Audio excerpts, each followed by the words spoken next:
speed 35 miles an hour.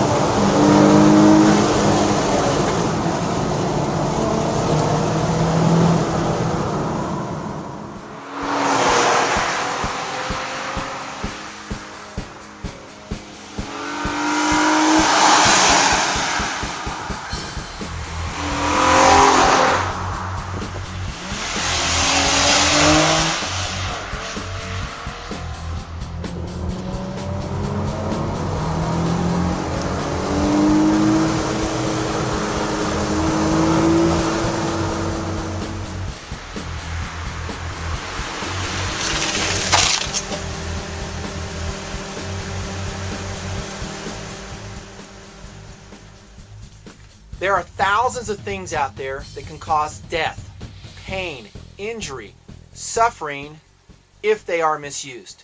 If you put a jackass in charge of that item, you may have problems. And because sometimes in society we do have problems with such things or devices, we have generated a fear culture. We have taught our children to be fearful of dangerous things. Instead of imparting a skill set, knowledge, and a sense of responsibility in the operation of those devices, we spread fear in our kids and say, you know what? Don't touch that thing. Don't get near it. Absolutely stay away from it. If you don't, you could die or you could kill someone else. What has happened to our culture? We are so jacked up, our mores are so skewed today that we have generated a whole generation of kids that are lost. They are like ships on a sea without a rudder, being blown, to and fro with no direction. And heaven forbid they encounter one of those dangerous things. Because you know what? They don't have the training. They don't have the sense of responsibility. You can blame the parents, which I mostly do. You can blame society in general. Society right now is run by mostly a bunch of do-gooders. And whether they intend to have negative results or they're actually seeking to just take away your rights to use such devices, it really doesn't matter. The results are the same. And that is a fear culture. A fear culture where, we don't trust you with that device. You are not to be trusted. I don't care what it is. You want to talk a knife? You want to talk a gun? You want to talk a sports car, 350Z that you just saw me driving? Some people will look at that footage and go, whoa, dude, hold on. That is careless driving. Well, be careful. Don't confuse carelessness with competent use of an object. And that happens all the time. And I use that not to be cool and not to say, oh, look at me. I don't give a crap about that. But it demonstrates a point I have to make in the Nutnfancy project. And that is dangerous devices with the proper skill set, with the proper training and mindset can be used very safely and are every day by millions of people around the world that have just that. Don't fear dangerous devices. Conquer them. Rule over them. You are their master. They don't do anything that they are not told to do. It doesn't matter if it's a gun, knife, or a high-speed car. Learn to master that. And we should teach our children to master dangerous devices and impart with that a sense of responsibility. There you have it, personal responsibility. That you are in charge of your own consequences. You can't blame your neighbor. You can't blame the internet. You can't blame a video game. You can blame yourself. Because if you decide to use a dangerous device, you do it foolishly, you do cause injury, death, pain, suffering in another, you are to blame. Not society, you. How about we engender that into our children? We have come a long ways away from at least in the United States of America, with the way we used to be. Let me give you an example. If you go out into the Midwest, and it's still this way today, but in a lot of places it isn't, but in the Midwest where you have these farm cultures, these farming families, their kids, and I'm talking kids from age 7 on up, maybe even younger, are driving tractors. Big old tractors, combines, that could cause all kinds of destruction if they were misused. But these kids jump behind the wheel. They're trained, oh, there's that word again, by their dad, how to do it right. And if they screw up, there's probably consequences. Hey, Billy, you just ran over that goat and shredded him. Don't do that again. I'm going to take away your dirt bike if you do. Billy learns a lesson. Billy doesn't run over any more goats. He learns how to drive safely using the skill set his dad provides him, and he becomes master of that device. At age 7, who cares what the laws are? I don't care what the laws are. I don't care if there's a law that says, oh, you cannot let your child touch a tractor, a farming tractor, until they have their own driving license. That's mandated by the state you live in. You know what? The farmers don't care either. They don't care. What they have is a need. They have a need for someone to drive that tractor. I can't go out and hire a farm hand. I can't afford it. My boy can do it. Yeah, he's 7, but I'm going to start teaching him. The skill set. I love that because it describes exactly what we're talking about when we talk about dangerous things. A skill set to master that device. The kid does it safely. Let's go back to the 70s. When I was a kid, my idea of a good Saturday afternoon is where I would strap my Ruger 1022 over my shoulder, jump on my piece of crap Murray BMX bicycle, and I would bicycle for several miles up into the foothills by my house. Alone. No adult supervision. Hundreds of rounds of ammunition with me, many magazines, semi-automatic rifle. 12 or so, even younger. And I would shoot safely. I never shot anything I wasn't supposed to. I never killed anybody. I never hurt anything. I would go hunting rabbits, critters, plinking, having a grand old time. Those experiences form the foundation of all my reviews in the Nutnfancy project. It's what I advocate here at TMP. A sense of self-reliance and responsibility that comes with the use of dangerous things. Dangerous things. Amazing. I mean, can you imagine today a 12-year-old strapping on a rifle, a real rifle of any sort, and bicycling through a neighborhood? You'd have the cops on him in no time at all. Yes, I know about Columbine. Yes, I know about the misuses, the widely publicized misuses of firearms in our society. They will continue. They're not going to go away. But that represents such a minuscule fraction of gun owners that it really, in no way, shape, or form, should drive societal mores and what we perceive and advocate to our children. Because we had a 0.0000001% of gun owners go crazy, whatever, turn into mass shooters, we're going to paint that as the standard for society. Never mind that you have a skill set, a sense of responsibility for that device. Never mind that. Because we have an off chance of that minuscule percentage that something just may go wrong and someone may get hurt, including you, we're going to ban that item. We're going to create a fear culture. We're going to make sure that you don't have access to that item. And if you do have access to that item, we're going to take it away because we're from the government and we're here to help you. Ever heard that? You know what? All my UK viewers are going, yeah, that's right. We know exactly what you're talking about, Nutnfancy. Exactly what you're talking about. Because that's the life they live over in the UK. It is just a travesty what our UK brethren and sisters have gone through under the guise of the protectionist culture. Heaven forbid you hurt yourself with a gun. We're going to outlaw guns. We're going to make firearm certificates extremely hard to obtain. Those that do have them are going to get yanked. And it goes on and on and on. Right now they're coming out with a stab-proof knife in the United Kingdom. Some guy invented a stab-proof knife. It's blunted at the end. So in case it falls into the hands of a bad guy, no stabbings can occur with this kitchen knife. 40 pounds for that thing. What? This is what I'm talking about. It's an outgrowth of this fear culture.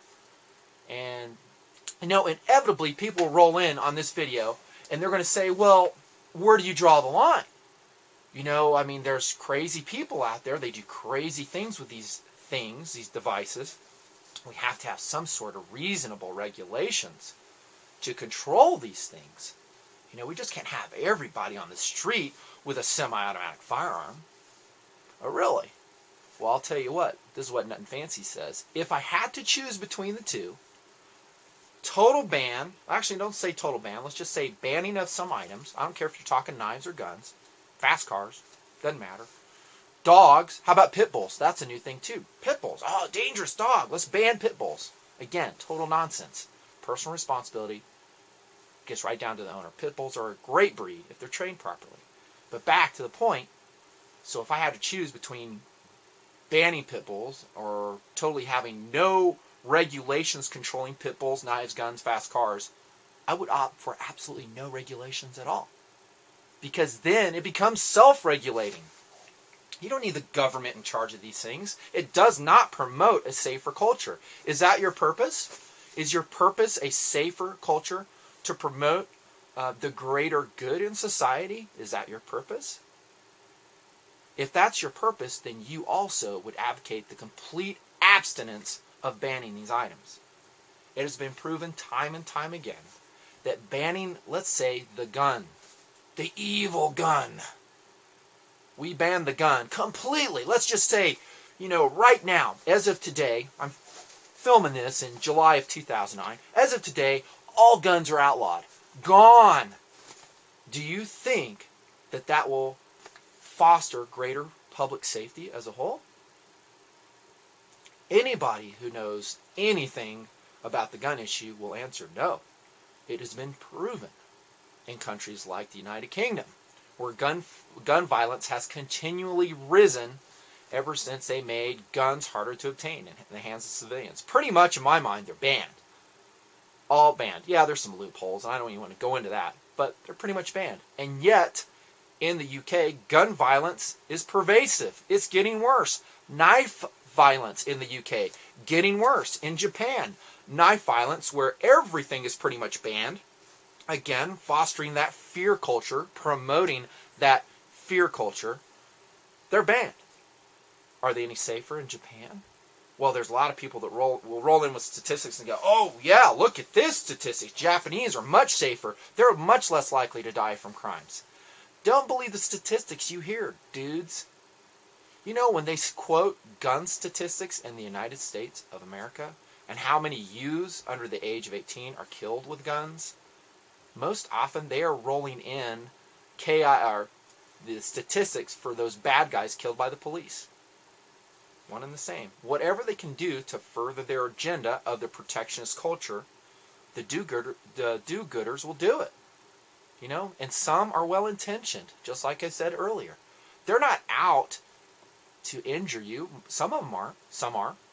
But some are they truly believe that they are helping you. They're helping society by engaging in this fight against dangerous things.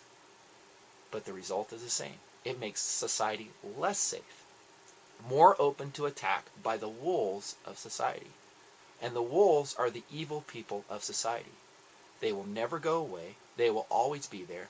There are some people that seek nothing else but to hurt you, to steal from you, to hurt your loved ones, to inflict pain on you, and yes, even to kill you, your friends, your family. That's always been that way. Go back into the history of mankind. It won't change. And when you ban a dangerous thing like a gun or a knife that in the hands of a good guy can promote good, that can protect the innocent and the good people in the world, not just in the United States, what have you done to the safety and the well-being of society? What you've done is created a predatory culture where the wolves have free reign. They have no repercussions and no fear of repercussions from a possibly armed citizen. Yeah, if I had to fall on one side of the fence or other, I will fall on don't ban it at all. Have no regulations whatsoever. Well, wait a minute, Nutnfancy. Does that mean that machine guns, RPGs could be in the hands of civilians? Yeah, whatever. Go for it. Because it will become self-regulating. Here's what I mean. We're in a McDonald's. Let's say we live in Perfectville, USA, where there are no gun laws. You can carry whatever you want. Anybody can carry. Mr. Bad Guy decides his life sucks. He's going to take you out and as many people as he can because his life sucks so bad. He's going to go into the nearest fast food place where you are seated with your family.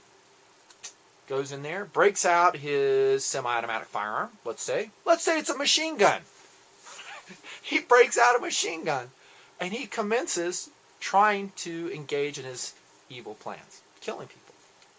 No sooner does he do that when 6 guns are presented in his face from good guys, and he goes down. He's presented with good guys who are armed. The sheepdogs of life, who protect against people like him. And because we had no laws preventing the carriage of those guns, people were more likely to carry those guns, good people, and there happened to be 6 of them in that restaurant that day. And that guy didn't get a single round off, and he died in a hail of gunfire from the good guys. Self-regulating. You don't think that the word of that will get out in Perfect Town, USA? Hey, if you guys want to do a mass shooting, you might want to go somewhere else than Perfect Town, USA, because everybody's packing a gun there, and they will use it, and they're good with them. They have a skill set. There's that term again. A skill set to get the job done. Perfectville. I wish we all lived in Perfectville, USA. And the do-gooders will say, well, guns are extremely evil. There's this many people per year die. Yeah, we know we're inconveniencing you guys, but, trust us, it's going to be for the betterment of society that we go ahead and push this ban through. We limit the ammunition feeding devices. We ban these specific evil features on the guns. It will all work out for the betterment of society, and that's what we're about, is the betterment of society. Bullcrap. They're not. Here's what I say. Like I said at the beginning, there are thousands of things that can kill us out there. What about swimming pools? Do you know swimming pools kill hundreds of toddlers and young kids every year in the United States of America? And worldwide, I wouldn't even know what that statistic is. Incredible. Well, if we're really about the betterment of society, if we're really about preventing all deaths of children, shouldn't we go out and ban those swimming pools too? Wouldn't that make sense? They're an enjoyment device. Who needs a swimming pool? Hey, we had, I'm just an arbitrary figure here. We had 349 deaths last year from swimming pools, sir. I'm sorry, we're going to have to close yours down. They are illegal as of now. You're going to have a swimming pool certificate to own a swimming pool. Ooh, you don't meet the requirements, sir. You're going to have to fill that in with cement at your expense. You see how ridiculous this is? The slippery slope of the protectionist agenda has no end. That's because it does not work. Again, back to the gun issue. We ban guns. They ban guns. Let's say we'll start off with pistols, like they did in the UK, 97, 98? I was there. I saw it. Let's ban all pistols. Gun crimes continue to happen from the wolves of society. What do they say? Ooh, our ban's not complete enough. We need to go further. Ban all rifles. Still the gun crime continues. Ban all shotguns. Single-shot rifles. Olympic competition firearms. Air guns. Airsoft pistols. It does not end because their measures do not work. And instead of going back to the drawing table and saying, you know what? We suck. What we thought was working for society is not working. We can't do this anymore. So let's go ahead and unban those firearms. It ain't going to happen. Never has. They never have the little light bulb go on above their head and say, this isn't working. We need to take a different approach. And the approach that we advocate here in the Nutnfancy Project is skill sets and personal responsibility. In the UK, they're still going. All knives of every sort and description are being banned in the hopes that just maybe, we can somehow make society safer. What a joke. What a joke. I blame the parents. Parents, you should teach your children these skill sets, these responsibilities. Teach them about life. Teach them common sense. My dad, when I went out shooting, when I told you about, what he would say to me is like, be careful. Don't do anything dumb. And since he had spent so much time with me as a father, teaching me exactly what he meant when he said that, I knew what to expect. I knew the consequences of my action if I were to do something dumb. And I knew it would be me to blame, that I would have to answer to it. Not my dad, not my brother, not my neighbor, not the television, not a video game. Me. I would have to answer for it. Yeah, and maybe I would be legally responsible. You know, you want to talk about the good of society, the betterment of society, teach your children. Recently, where I live, there's an example of a child who was not taught. And because he was not taught in common sense and skill sets, he died. There's an irrigation ditch. The little kid crawled across the pipe with the fast-moving water below. The little boy falls off into the ditch. Guess what? Doesn't know how to swim. Never given a skill set by mommy or daddy or the guardian, whoever they may be, of how to get out of that situation if you're ever in it. No self-reliance imparted to that child whatsoever. Okay, so first he had the bad judgment of going on the pipe. Dad should have said, hey, dummy, don't go on a pipe if you don't know how to swim. Or grandma or grandfather or sister, brother, whoever. Okay, that was safety net number 1, not there. Safety net number 2 is a skill set of how to get out of it. Dude, I'm in the water. This water's cold. It's moving fast. Oh, yeah, my dad taught me. Swim to the side. Save yourself. Don't count on the government. Don't count on a helicopter swooping out of the sky to save you because you've been dumb, no matter what your age. And sadly, that little boy died.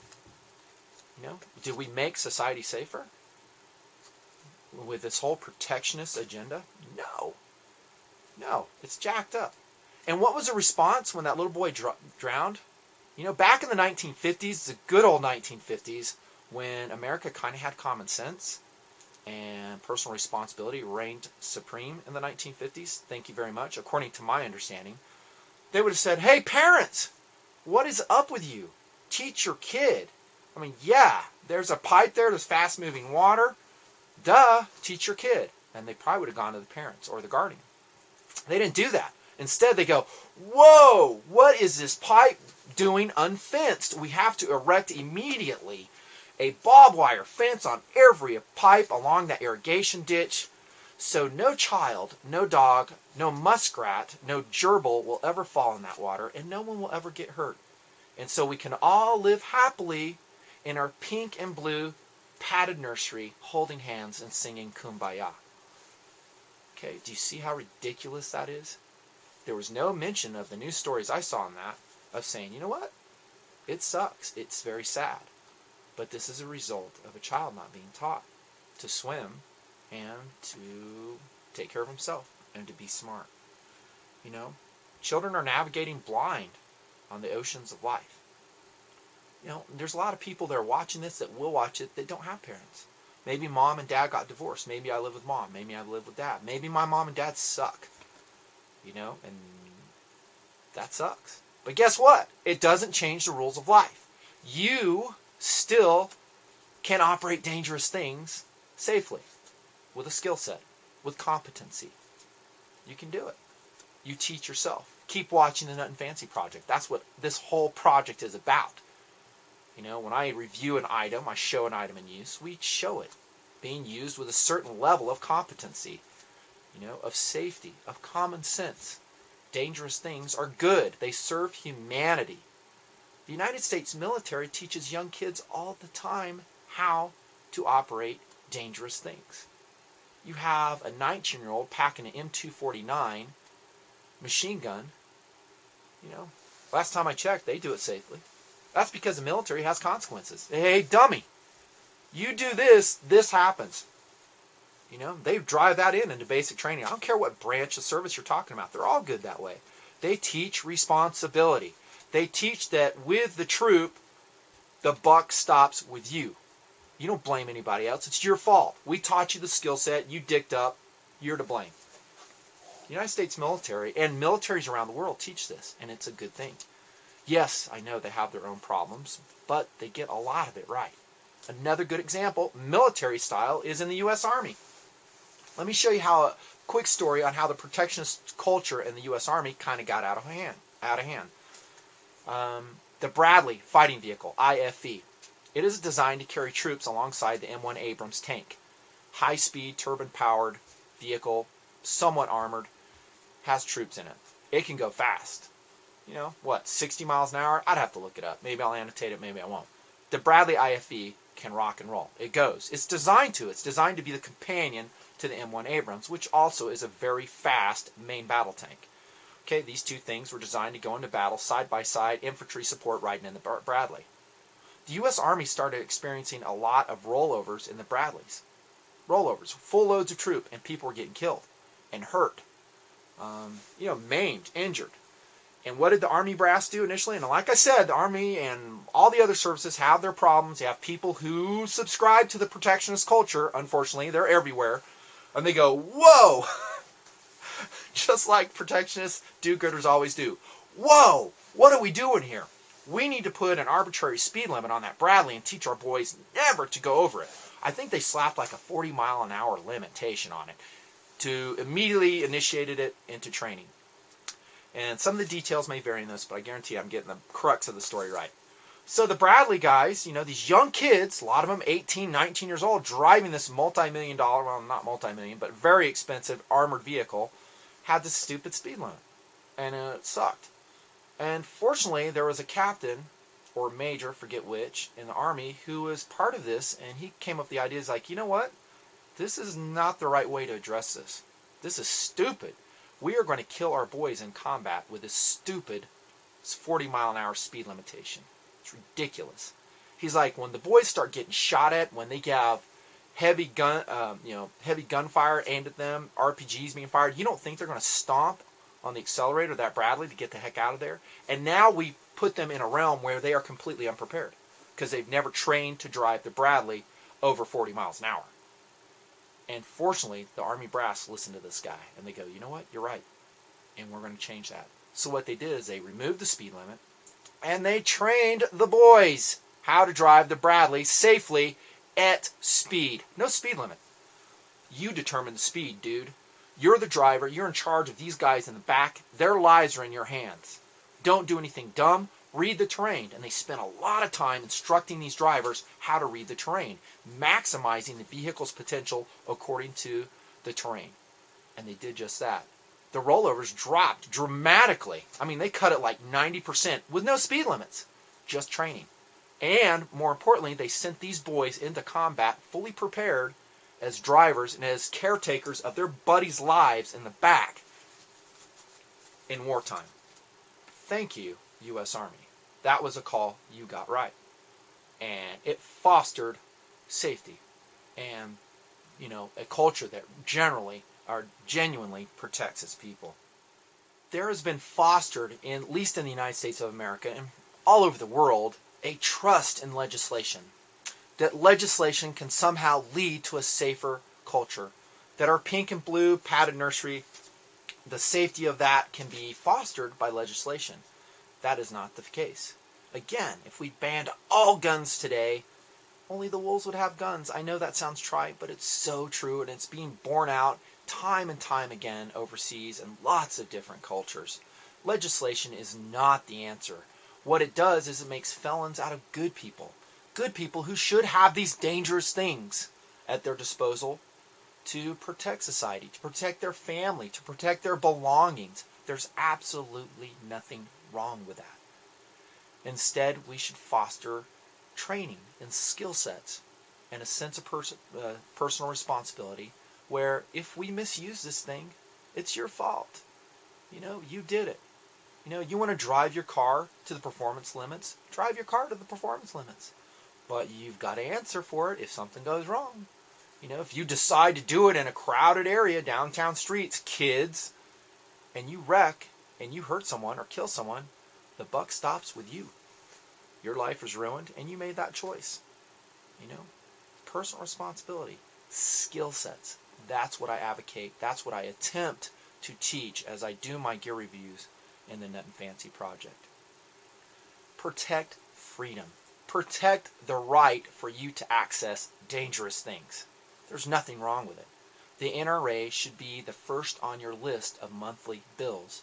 The NRA/ILA, Institute for Legislative Action, should have money sent to you every year. hopefully twice a year, because that money goes directly into the coffers that fights the fights that we're talking about against that ridiculous, ineffective, and smothering protectionist agenda. The knife issue, same thing.